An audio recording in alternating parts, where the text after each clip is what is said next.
After the deaths of Gojo, Kashimo, and Higuruma, Jujutsu Kaisen's biggest prodigy is up next to fight against Sukuna. And given how impossible the King of Curses has been to take down, it feels like Yuta and Yuji have no chance. But this brings up a question that I've been thinking about for a while. Does JJK have a Sukuna problem? Today I'm going to discuss that. Don't forget to like, subscribe, and hit that bell notification. We are almost on the road to 1,000 subs. Like, we are almost there. If you haven't already, just hit that like button. Just help me get to 1,000 subs. I'm like 3 or 4 away at this point in time, so that means a lot to me. But without further ado, we'll get right into the video. So this problem is the problem I like to call the shonen final villain problem. This happens when you try to create a final villain.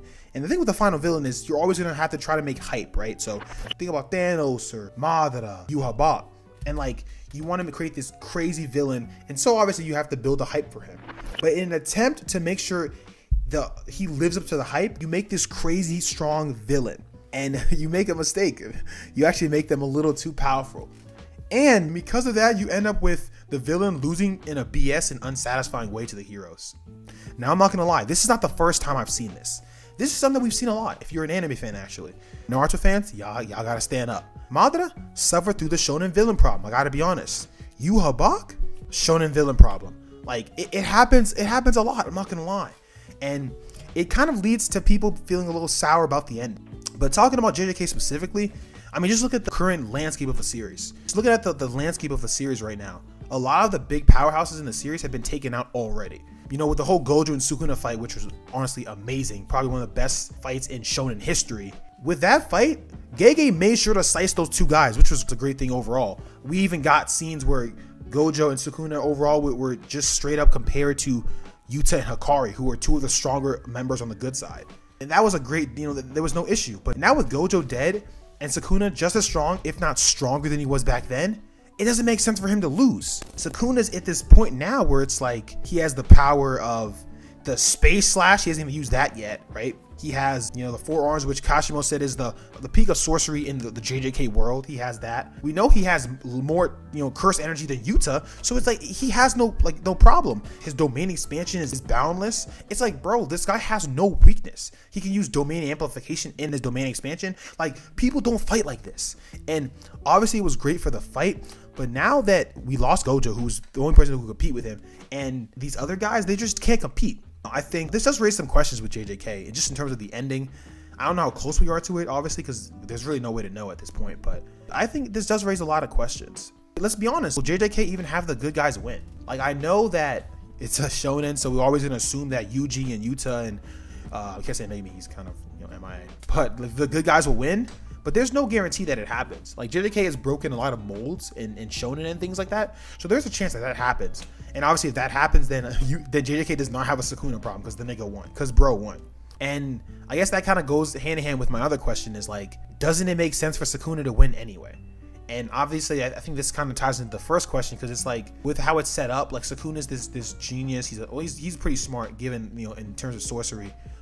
He's 1,000 years old. Like, this guy he's pretty great at everything. So when I look at Sukuna, I'm like, is he even, like, it makes sense. If Gege is setting up for Sukuna to win, then I'm all here for it, but it just doesn't feel like that's gonna happen.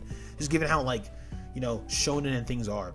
And even like the way that it's been written with Gege, I feel like he almost wrote himself into a corner because he did set things up in a certain way. There were win cons for Yuji in the game to beat Sukuna. Like, there were win cons for that, but now it seems kind of far-fetched. Like, you know, we have Yuta's domain expansion that just happened in the recent chapter. Look at the YouTube videos all over, bro. No one expects Yuta and Yuji to beat Sukuna. Like, no one expects that. People are even talking about how Yuta's gonna die on Valentine's Day. Like, shout out Eternal Flame. I was talking to him about it for a little bit on Discord. It's a kind of a thing that Yuta might die, and they might die on Valentine's Day for the whole love theme and stuff. If he dies, we're cooked. Like, what do we have left? Yuji and Yuta beating Sukuna, it wouldn't make sense. So, like, obviously, this isn't even saying that JJK will have a bad ending or anything like that. It's just saying that the similarities between JJK and Bleach and Naruto, for instance, who are 2 shows that had the shonen villain problem, they're looking kind of similar. Like, I gotta be honest. Moving on to Gege and how he wrote himself, and I feel like the Gojo and Sukuna fight, while it was amazing, kind of what I said a little bit earlier, while it was amazing, he made a couple errors in how he set it up. Like, I think Gege wanted the Gojo and Sukuna fight to live to kind of similar to what I was talking about, the whole make things match the hype. He wanted the Gojo and Sukuna fight to match the hype so much. He wanted the hype to be so high to reach all our expectations. In an attempt to do that, he made other people look weaker. Gege literally rolled himself into a corner. Gege basically specifically told us that Yuta and Hikari were weaker than Gojo. Like, there was a scene where Yuta wants to step in and Hikari's like, no, remember what Gojo said. He said, don't step in until I become weaker than you guys, or either of you two, and then you guys can step in. That literally is telling us that Gojo is, the Gojo that died was still stronger than both Hikari and Yuta. And that's time skip Hikari and Yuta. That's not even the pre-time skip one. So it's like, okay, now we have a cap on how powerful Yuta and Hikari are. And that's even with Gojo and Sukuna not having their domains. In last chapter, Sukuna's like, oh, his domain might come back soon. So it's like, that doesn't really, now it's not going to make sense. If now Yuta, Hikari, Maki, and Yuji fighting against Sukuna, that shouldn't beat him. That shouldn't be enough. Because the whole point of the fight, why they didn't step in, was because it was like, oh, Gojo said, you guys would get in my way. Like, you guys would just make me fight worse. So how would them not having Gojo but fighting together beat a Sukuna that's so much stronger? Like, the hand form Sukuna, I don't think people might realize this, but like the hand form Sukuna, as we know, like, he stomped Kashimo. Like, Kashimo stood no chance against him. Kashimo was a guy that was kind of pressing the Sukuna that just beat Gojo. Now, obviously, I'm not saying Sukuna was at full health when he was getting beaten by Gojo. Now, obviously, the Sukuna that was fighting Kashimo at the beginning wasn't at full health. It's still established that he's stronger than Yuta and Hikari. So that means the hand form Sukuna is like a step above the Sukuna that we see that's above Yuta and above Hikari. So it's like, damn. It's gonna be a shame. I think honestly, if Sukuna dies in an unsatisfying way, and like it's a BS way, or, you know, plot or whatever, it's gonna really suck, because Gege, we have to give him his credit as well, because he set up JJK in such a perfect way from when Gojo was first unsealed. Like, when Gojo was first unsealed, we had Gojo, whose power was unknown. We didn't know how powerful he was. We had, you know, hype, but we know how strong he was. We had Kashimo, who we knew he had his curse technique. We had never seen. We saw a bit of curse technique in Push You, so we didn't know his power either. And we had Yuta and Hikari post time skip. So we had 4 characters. Gege could have made any of them as strong as he wanted. And I think, like, combining that with Sukuna's full power being unknown, he could have done things a little bit better, in my opinion, with that.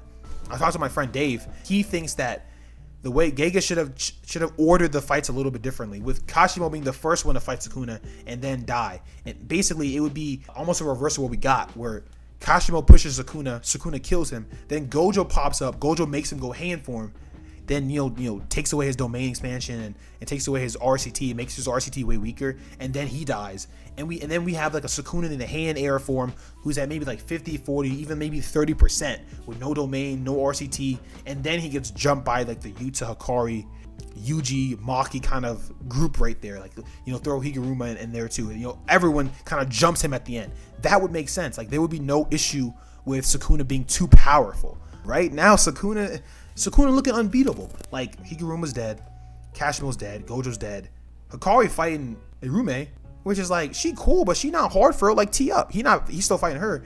And then Yuta has his domain expansion, which looks really cool.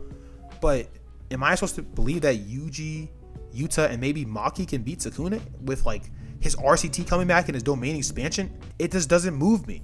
But I mean, obviously we have to see what kind of goes on next, but it'll be really interesting, honestly, because this isn't a new thing for like shonen. This is not the first time this has happened.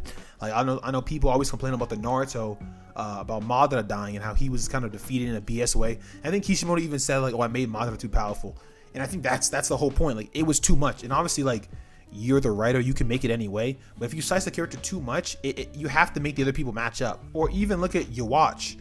Yhwachand was a character that had the ability to see not just the future, but every other parallel universe in which something would happen. Like, he was like, oh, your Bankai would have caused me problems in one, timeline, so I just got rid of it. And I'm like, bro, like, that is cool and stuff. That's really cool, like, crazy technique. But when you actually need to defeat him, it doesn't make sense anymore.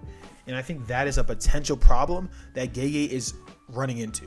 Like, did he make Sukuna too powerful? Thanks for watching. Don't forget to like, subscribe, like I said earlier. I appreciate all you guys help me through this journey as I'm reaching 1,000 subs and whatnot. But yeah, let me know if you guys think that JJK has a Sukuna problem. And if he does have a Sukuna problem, let me know how you think he can solve it or fix it, if it's even a problem at all. But yeah, let me know your thoughts down below. But I'm out, so peace.